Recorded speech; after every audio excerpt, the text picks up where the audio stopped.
This year, the economy has faced new challenges.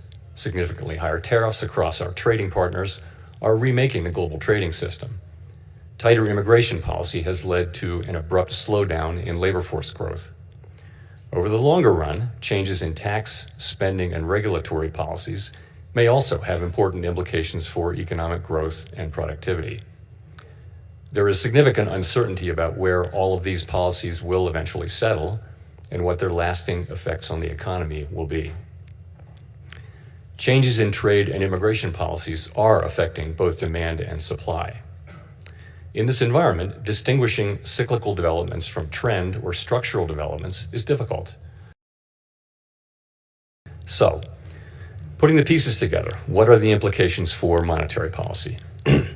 In the near term, risks to inflation are tilted to the upside and risks to employment to the downside, a challenging situation. When our goals are in tension like this, our framework calls for us to balance both sides of our dual mandate. Our policy rate is now 100 basis points closer to neutral than it was a year ago, and the stability of the unemployment rate and other labor market measures allows us to proceed carefully as we consider changes to our policy stance.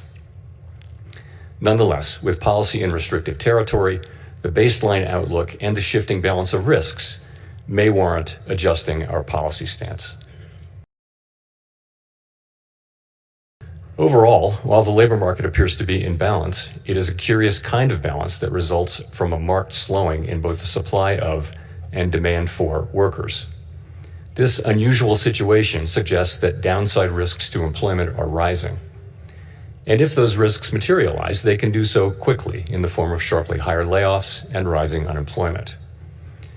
At the same time, GDP growth has slowed notably in the first half of this year to a pace of 1.2%, roughly half the 2.5% pace in 2024. The decline in growth has largely reflected a slowdown in consumer spending. As with the labor market, some of the slowing in GDP likely reflects slower growth of supply or potential output. Turning to inflation, higher tariffs have begun to push up prices in some categories of goods. Estimates based on the latest available data indicate that total PCE prices rose 2.6% over the 12 months ending in July,